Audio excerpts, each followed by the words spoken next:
You have just entered a bonus session of FemRap Politics with Destiny. A bonus session is where we've already talked about the main points of the topic, but I just have more ancillary points. I have pages and pages of points that I want to make that are not really necessary, but I still want to get my points off about the subject. And so here we are talking about the continuation of the downfall of Ice Spice and Nicki Minaj's relationship based on everything that Ice Spice was exposed on. So before we even get any further, make sure that you number one, like this video, okay? This is bonus content right here. And number two, make sure that you're subscribed if you want more conversations behind the scenes tea of what really be going on with these female rappers, okay? So this is a part two, once again, because this is a bonus episode. So if you did not see part one, where it says access denied right here, IceNika officially dead, you want to pause this video, go watch that, and then come here, okay? So without further ado, let's get right into the points that I want to make for this video.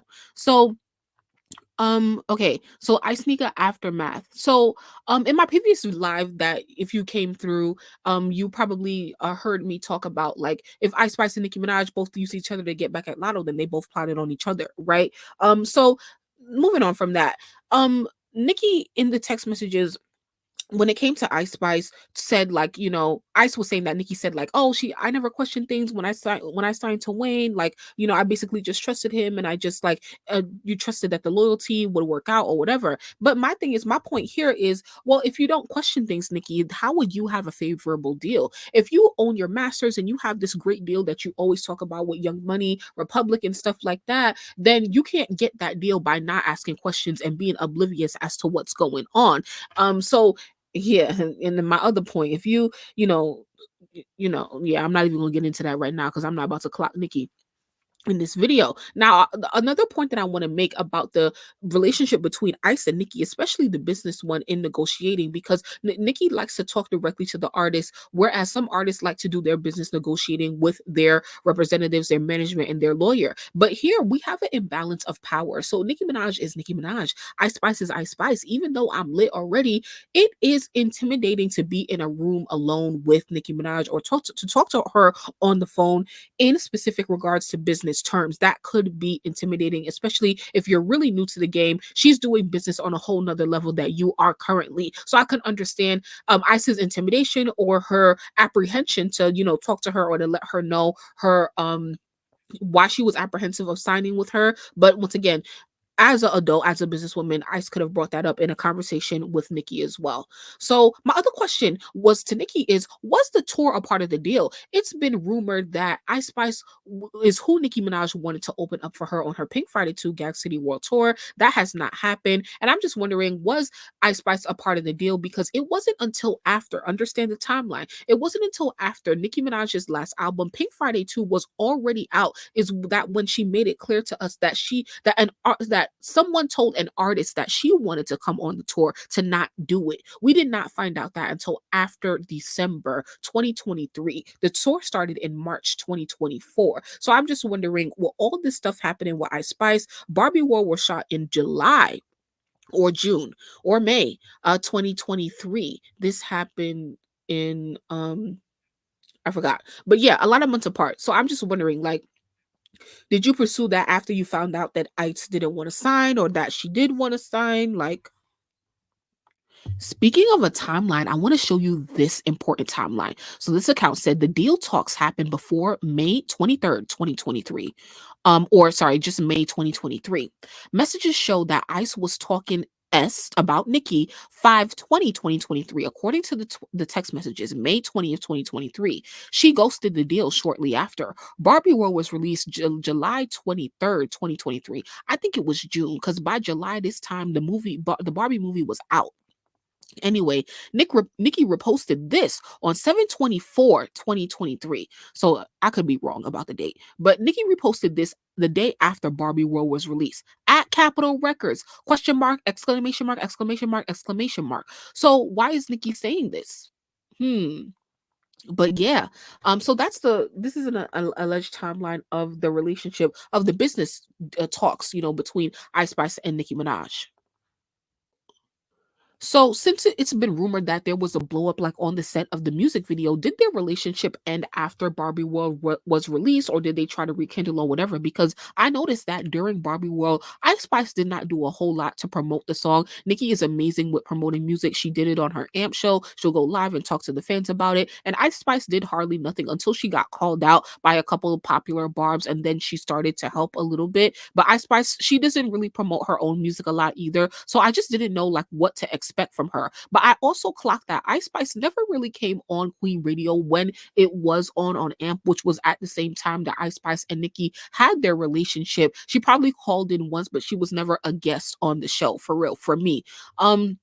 So I said one of my other questions is Ice fake for continuing to praise Nicki in public because she pulled another Lotto?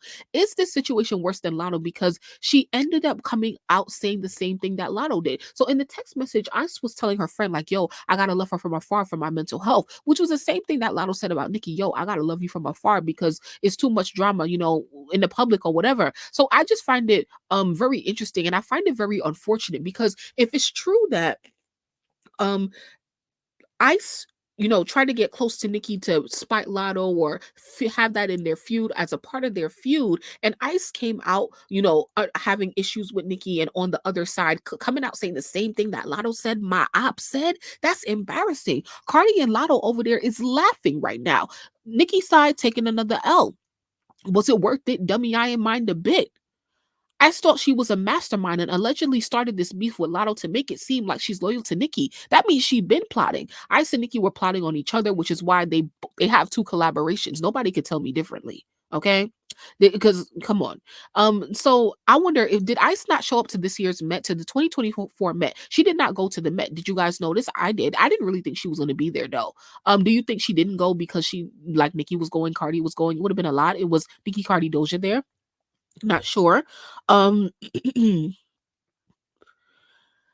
so what are the next steps for Ice Spice? Now she's collaborating with Cash Cobain. I talked about that. I reviewed it on the channel. I think she did an amazing job. I love her verse on this song. But Ice didn't get the streets while she was going up. She shot straight up for mainstream success by collaborating with Nicki Minaj and Taylor Swift and Pink Panthers on having such a big song. Even her collab with the Rema, the artist, did nothing. Ice Spice did not invest time into building relationships and collaborating with other artists who were on her level as she was ascending. She went straight to the top. And now, whereas Ice, it's not really hot for her right now. It's kind of cold, and she's trying to put an album out. So these people could have came back in and give her an alley oop or whatever. But it's kind of like she can't really depend on nobody or not a lot of people because she also didn't give a lot of people a look when she was coming up. You got to treat people the same way, whether you up or you down. This is the exact opposite issue that Sexy Red would have because, and probably why she's lasting longer is because she has so many collabs. She's not picky with her collabs, and she's collaborating with big artists as well as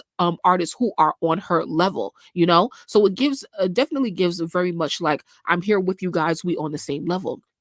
So, a point I want to make is that it's like, oh, do we have to pick a side? Pick a side. No, the girls don't have to pick a side. They do not have to pick Cardi or Nicki. They just don't need to be opportunists. If you don't love Nicki to the core, to the bone, to me, it's just a certain thing. When you love Nicki Minaj, it's just a certain thing that you cannot explain, and that you cannot go against. I don't care like what you are, what you are, how famous you are, unfamous you, how powerful or how powerless you are. A love for Nicki Minaj for Nicki Minaj will, like definitely impact your decision making. And I'm not saying like in a bad way, like, oh my God, just because it's Nicki. But and so I just feel like once again, if you are someone who genuinely loves Nicki Minaj, if I was a female rapper coming in the game and I don't want to pick sides, but I also have a deep respect for Nicki, I'm sorry, but the first picture you gonna see me with is not gonna be with Cardi B in the club. It's just not gonna happen.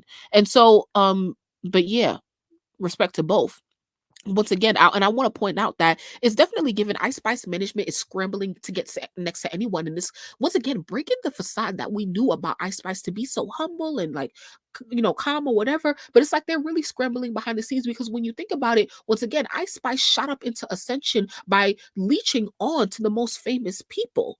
She did nothing different than Megan Thee Stallion when we really think about it.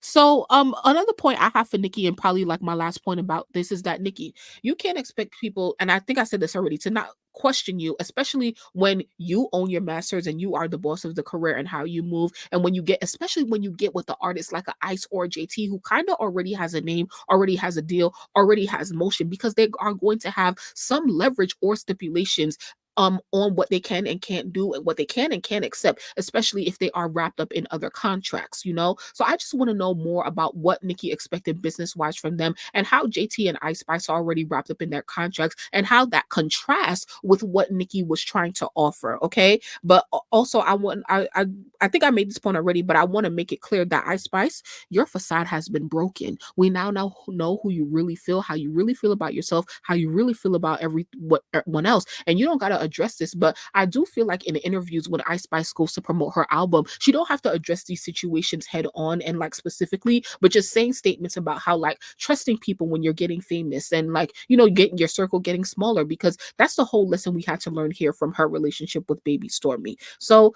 I feel like I got all my main important points out on this bonus episode of FemRap Politics. If you made it to the end, you are really a real one, for real, for real. So I really appreciate you. So please, of course, let me know your thoughts on the video, and what you think about any of the thoughts, the points that I brought up. And yeah, please make sure that y'all are subscribed, and I will see you in the next video.